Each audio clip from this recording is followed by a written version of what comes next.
Hello, everyone, and welcome back to Reality Bites, the show where we talk about all the greatest hits reality TV shows have to offer us. I'm your host, Jake Sheff. Let's get started.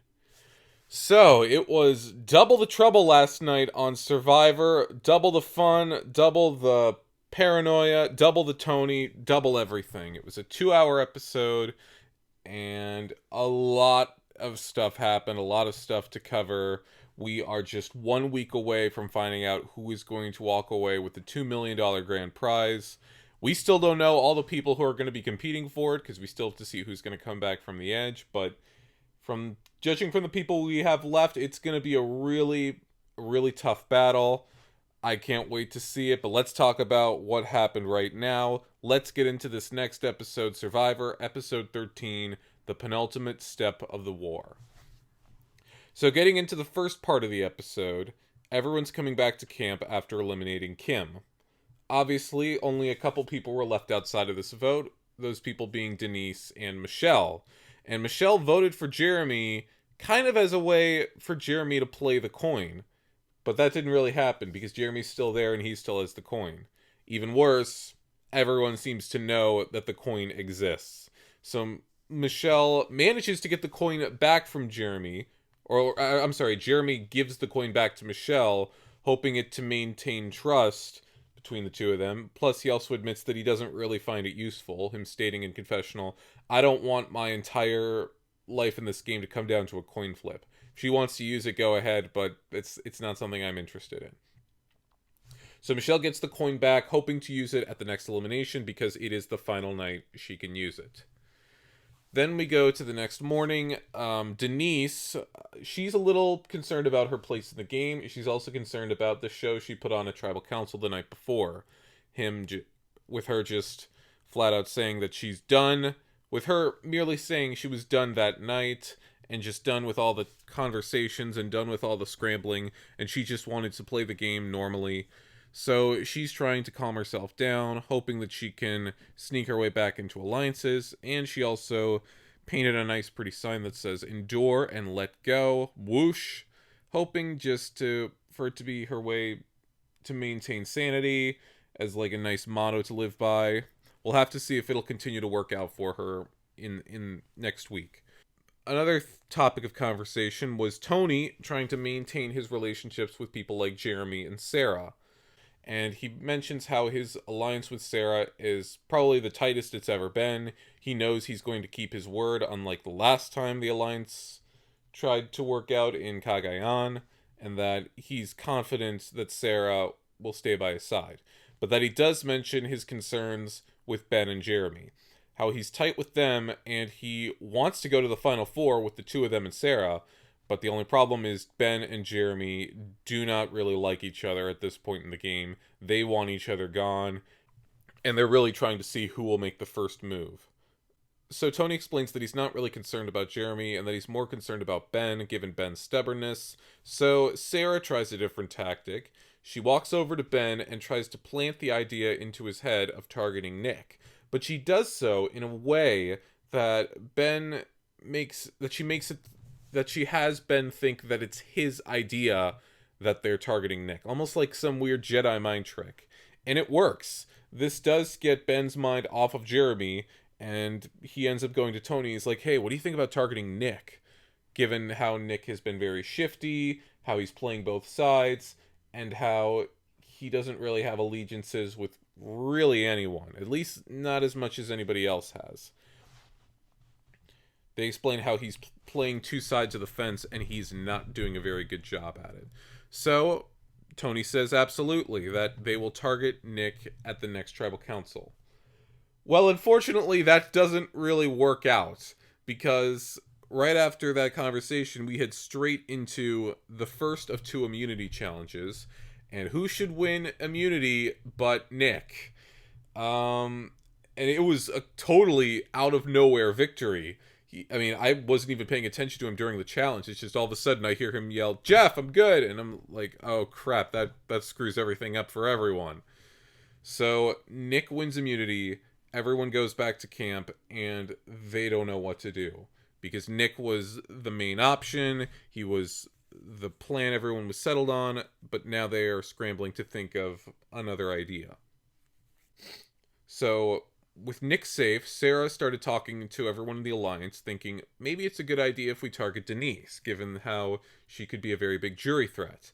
And while a couple people are into it, Ben isn't so much crazy about the plan, as he's kind of tight with Denise. He doesn't want to lose another prospect of an ally, so he wants to try to get the target onto somebody else. And of course, he turns his attention back over to Jeremy and Michelle, wanting to flush out the 50-50 coin. So what Ben does is that he tells Jeremy to try and get the coin back for elimination that night, meanwhile secretly thinking that maybe this is their opportunity to get rid of Michelle.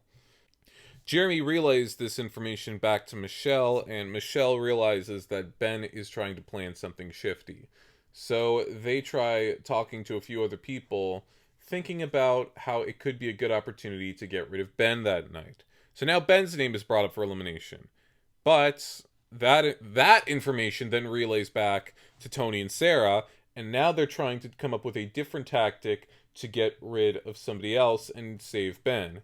And realizing that Ben and Jeremy are just never going to play nice, Tony knows that he has no choice but to cut one of them loose.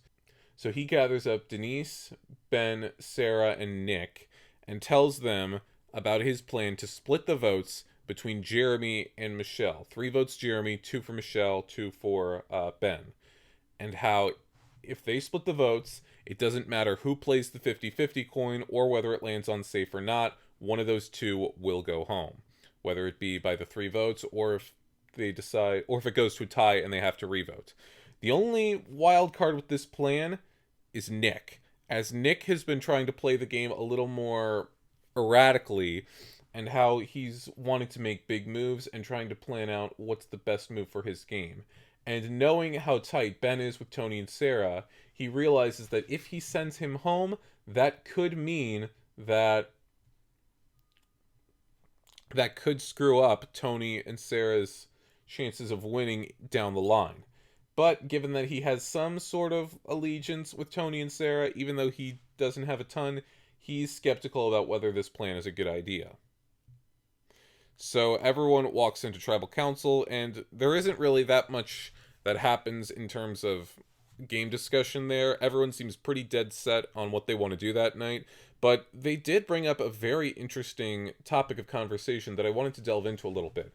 It's something that I haven't really considered in all the years I've watched Survivor, in that when you're playing this game, something that is tested quite a bit is your trust or your awareness with other people, and how if you are blindsided or backstabbed, that can really cause trust issues for when you go back home.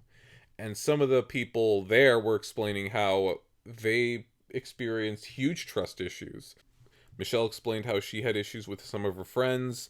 Jeremy explained that he wasn't right when he came home from Cambodia for 3 months, and even having issues talking to some of his colleagues at the fire station. And the biggest surprise was Ben stating he even had a hard time trusting his wife. That's how bad the situation was for some of these contestants. Their emotions and their awareness of other people is totally tested.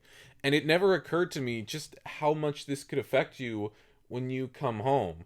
I mean, I'm not trying to compare this to a war. I mean, even though this is Winners at War, I am going to try to compare this to a war-like scenario. I'm not trying to compare it completely, but this could be like a sense of Survivor PTSD. Like, you come home and you're still having flashbacks to when you were at your lowest, or when you were betrayed by your comrades back during the game, and that can affect you, at least for a little bit, when you come back home. And it sounds scary, but it's why everyone else is coming into this season with the mindset that they want to put more emphasis on the social relationships and actually form genuine bonds with people. I mean, some of these guys have already known each other for years in the first place. So they're trying not to let the game get to them in such a way that it affected them last time. So then we go to the votes. Like I said before, it's the last night that anyone can play the coin. And Michelle stands up with the coin, and Jeremy is looking at her, practically pleading with his eyes for her to play the coin on him. And I knew that she shouldn't have done that. If she had played the coin on Jeremy and it landed on safe, that would have been Michelle's swan song right there, and she would have gone home. But thankfully, Michelle did not do that. She kept the coin for herself, and it didn't really matter if it landed on safe or not, because the main target was Jeremy. And she flipped it, and sure enough, it landed on safe. And I kind of thought you kind of had to flip the coin like you'd flip a regular coin, but instead she kind of just tossed it in the air. But whatever, it landed on safe, and Michelle could relax that night.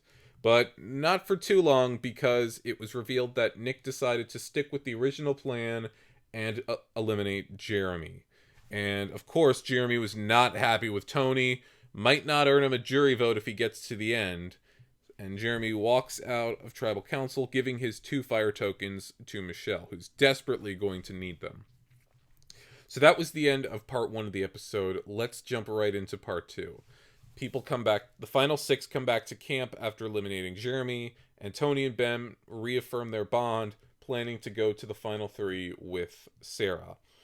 Meanwhile, Tony really wants to get rid of Michelle, thinking that she doesn't necessarily deserve to make it to the end at this point.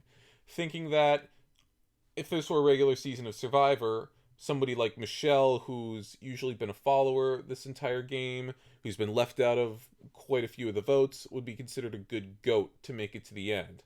But that in a season like this, you kind of want to go against the people who deserve to make it to the end, and Michelle doesn't. That was at least his mindset. So Tony thought it only made sense for it to be an easy vote at the next elimination, get rid of Michelle, and everybody else makes it to the final 5. Meanwhile, Michelle meets up with Nick and is really mad at him for blindsiding really her only ally left in the game, and explains in confessional that she is ready to play much more dangerously because she basically has nothing to lose. She has no allies. Her back's against the wall. Might as well try whatever you can. So she starts talking to Sarah the next morning and tries to plant in her head an idea to possibly blindside her ally, Tony, thinking that Tony would be a huge threat come the final Tribal Council, and that if Sarah wants to win this game, it may be in her best interest to cut Tony loose. And it would be interesting if Sarah did blindside Tony, kind of as a little payback for what he did to her in Cagayan. And honestly, a part of me is kind of secretly hoping that happens. I don't know, but it ain't happening right now because Sarah happened to relay this information back to everyone in the group, the plan effectively failing, at least for right now, and Tony being even more dead set on getting rid of Michelle in the future. So now we cut over to the Edge of Extinction really quickly, and it's the final Edge of Extinction challenge of the season. The last chance for them to earn fire tokens, the last chance for anyone to earn fire tokens was this episode. The clue shows up, and it basically explains you have to go find something called the Throne of Stone. And I'm not even going to go into the whole chase scene that much because the challenge was basically a runaway. The person who's been dominating the Edge of Extinction challenges from day 1, Natalie, of course, she won this one as well. And it kind of made sense because she spent more time on the Edge than anybody else has. So she knows the layout of the island, she knows where everything is, and she knew exactly where to go. She wasn't like Wendell and just ran up the hill to some place entirely different. She ran straight for the stone throne and found the secret advantage. Or in this case, the secret disadvantage. The note explained that she had the power to give a disadvantage to a contestant at a challenge. But she wouldn't decide who the contestant was. She would have to sell this power to somebody still in the game for any number of fire tokens that she wants, and they would choose who to target and who to give the disadvantage to at the challenge. And she decides to share this power with everyone else because she figures, why not? We've all been here, we've all gone through everything, might as well just share this with everyone if they know I got it. So Natalie, who already has a ton of fire tokens, tries to think wisely and tries to think of who could utilize this advantage the most and who could plan to use it the best. And she decides to will this disadvantage power over to Nick, giving him the power to penalize anybody he wants. The only catch is this will cost him 8 fire tokens. And Nick only had 6 fire tokens, so he knew he had to get a couple more.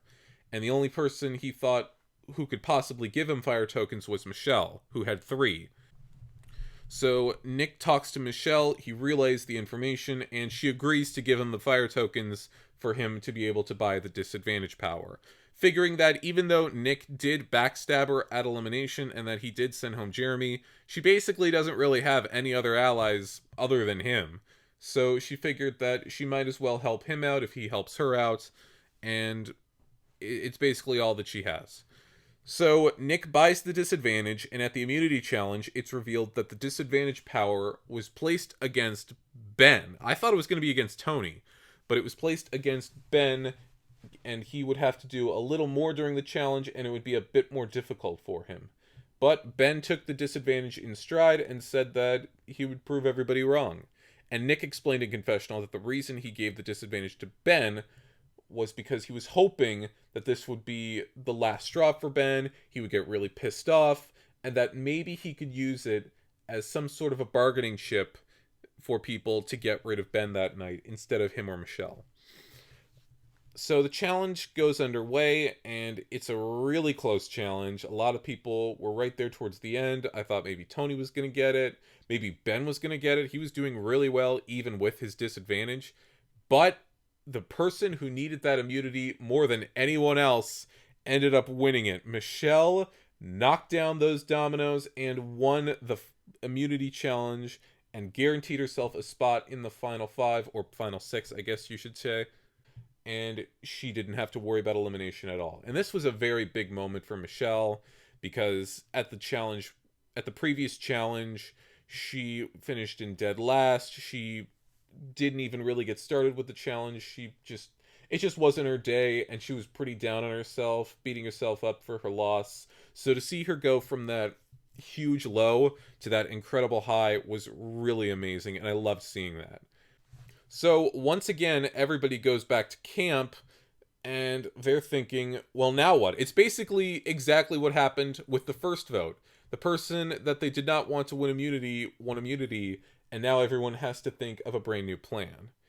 Meanwhile, Denise tries to play a very interesting tactic and tries to make it seem like she knows she's the person going home, maybe as a bit of a fake out, to give people kind of a sense of false hope, to have people thinking there's nothing to worry about with the vote, while she herself plans a different idea. So she mentions, you know what, if it's me tonight, I understand, but I'd rather go to the edge of extinction with a full belly, so let's cook the rest of the rice, and I will use my fire tokens to buy a new bag of rice for tomorrow, for the rest of the game. And honestly, I think that's what most of the contestants left in the game ended up using their fire tokens for, was just for food, and to make camp life easier, while the people on the edge were absolutely using their tokens to buy any advantage they could to get back into the game. So Denise buys the new bag of rice, and Tony, Sarah, and Ben are talking to each other, planning a vote for the next easiest option, with it being Nick, while Ben tries to distract Michelle and Nick by telling them that the plan is Denise. Even though Nick and Michelle still kind of want to see Ben leave, they decide to go with the Denise vote just to make things easy. And it seems like the plan was going to be perfect until Tony decided to return to the SpyNest, which I was really happy to see the SpyNest again. And this time, it actually did him a lot of good. He managed to overhear a conversation at the water well between Sarah, Ben, and Denise. And he overheard Denise stating that she really wants to see herself, Ben, and Sarah in the final 3, and that she would prefer it if Tony were to go home sooner rather than later. Of course, Tony didn't like hearing that, and he figured that somebody who wants him gone needs to go home as soon as possible. So then Tony comes back down from the SpyNest and starts talking to Sarah, thinking, do you maybe want to get rid of Denise instead tonight? Because Nick's not coming after us, but Denise maybe. And Sarah's considering it, and the two of them find themselves in the swing vote position heading into tribal council. Tony talks to Michelle and Nick really quickly, telling them that maybe he'd be interested in getting rid of Denise. And even though, again, Michelle doesn't really want to see Denise go home, she wants to go with any plan she possibly could and wants to try to spare her only remaining ally in Nick. Everyone goes to tribal council, and the remaining contestants talk about how, with these last few days, you really have to be careful with every move you could possibly make. You don't want to make that last little fumble at the 5-yard line. You don't want to screw up. You don't want to throw everything you've worked for throughout the entire game out the window within the last moments. And that it's very careful what you'd want to do. And when it came to Tony and Sarah and their decision, I ultimately thought that they made the smarter move for their games. Because jumping ship and voting out Denise wouldn't have done them any favors. They would have pissed off Ben. And that may have given Ben the idea to jump over to Nick and Michelle and then blindside Tony and Sarah come the next vote. So instead, Tony and Sarah make the safe move and they decide to eliminate Nick from the game. And honestly, even though I like Nick, I was kind of happy to see him go because Nick was kind of the person who I didn't really feel had a good shot at winning this season, just because I felt everyone else did a better job in the game than he did. So Nick was sent home. He gave one last little howl before walking into the unknown, and the final 5 went back to camp, ready to see who is going to return come the morning. So I know I kind of breezed through the episode rather quickly because I wanted to devote a good portion of this episode to talking about how I feel everyone left in the game has played the game, and who I think has the best shot of winning, and who I think has the best shot of coming back from the edge of extinction. Let's start with the final 5. I know I can't exactly make proper predictions because I don't know who the last person joining them is, so I'm just gonna explain how I think they will do. And honestly, when you look at the final 5, which is Tony, Sarah, Ben, Denise, and Michelle, the only person who personally I don't think has any real shot of winning this season is Ben. And the reason I say that is because Ben has played this game with a lot of paranoia. He's been very erratic. He hasn't really made the smartest moves. He's kind of gotten starstruck at a few instances in the game, and he's revealed information that he shouldn't have revealed just because he was standing in front of some of the godfathers of the game. And I feel like Ben would be a good person to take to the final 3, but there's no way in hell he's going to win this game. I'm positive of that. But any of the other 4, I think genuinely has a really, really good shot. Let's start with Denise. Obviously, Denise has played a bit more of a quieter game than everybody else, but she's made some of the biggest moves of the entire season. She's played 2 immunity idols, she's won a couple immunity challenges, she's maintained relationships with almost everyone, she hasn't pissed anyone off on the jury, and to top it all off, she eliminated the Queen of Survivor, Sandra Diaz-Twine, with her own immunity idol. Nobody has ever done that. If Denise makes it to the end, it may be a tough battle against some of the other big names, but she has a lot of impressive notes on her resume, and I really would not be surprised if she walked away with the $2 million. Going over to Michelle. Michelle has a really big uphill battle ahead of her. She's on the total outside, and it might depend on who comes back from the edge of extinction. They may be willing to help her out. But if Michelle could win a couple immunities, and if she could manage to sneak by and get herself to the final 3, I really think she would have a good shot at winning this game again.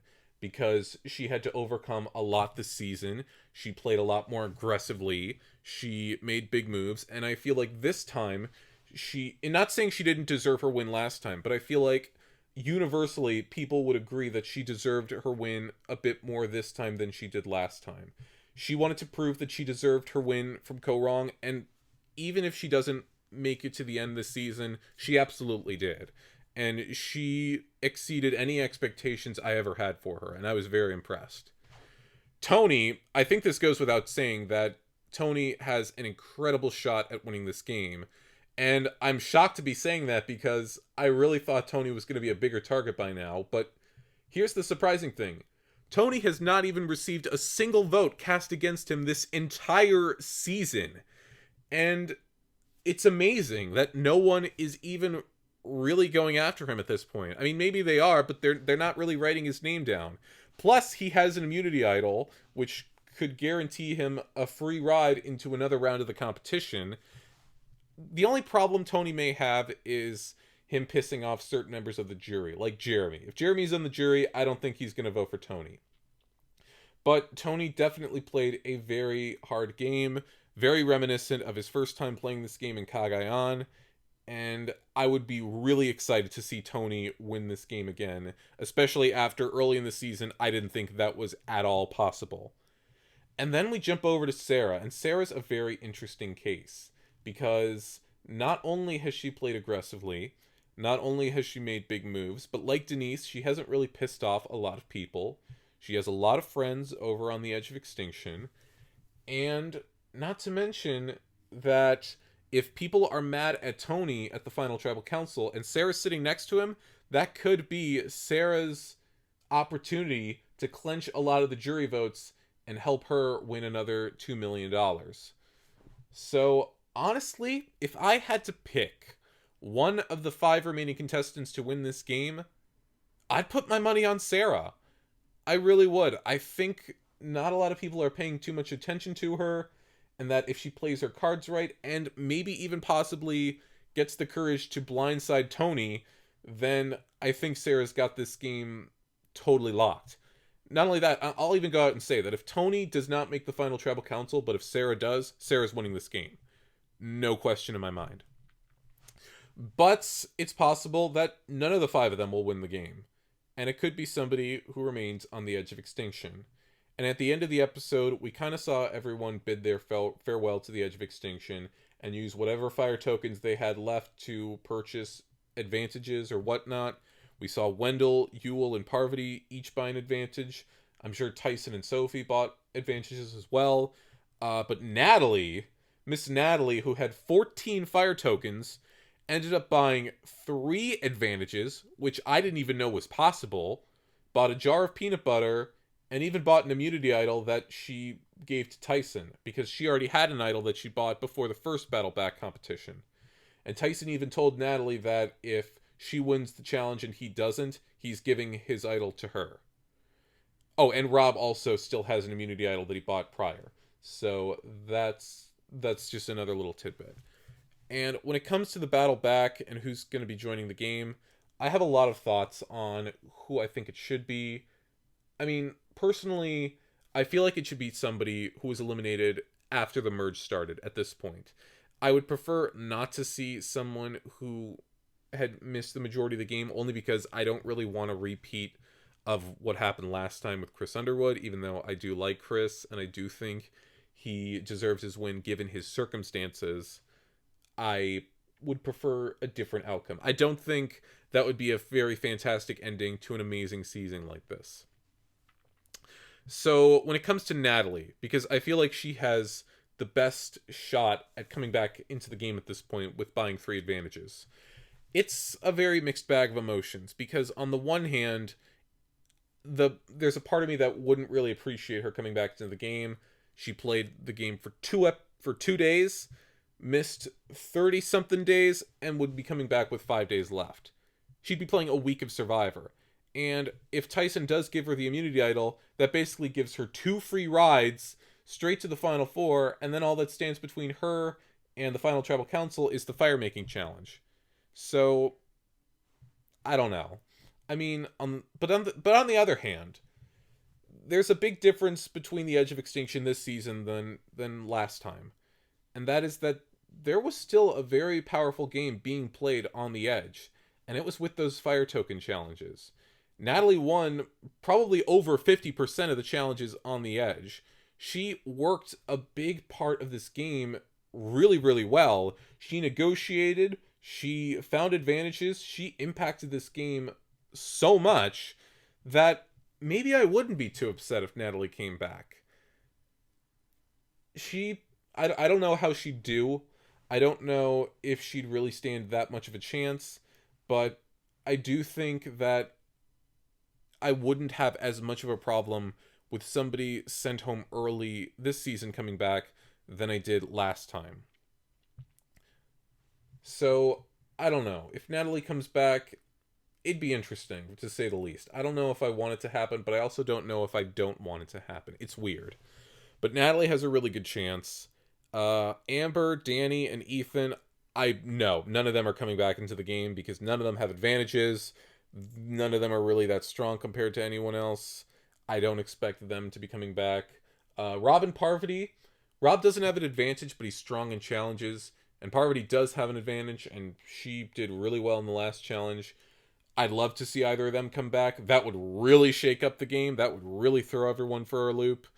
Not sure if that's going to happen. Yule, I think that's unlikely. I think Wendell's got a decent shot. I don't expect it to be Adam. Tyson won the last challenge. I think he could easily do it again. Sophie has an advantage. I think she could do really well. And even though people like Kim, Jeremy, and Nick don't have any advantages with them, they haven't been on the edge as long. So they're not really as depleted or as lethargic as anyone else is. So I wouldn't count them out either. But if I had to make a bold guess for someone to come back into the game,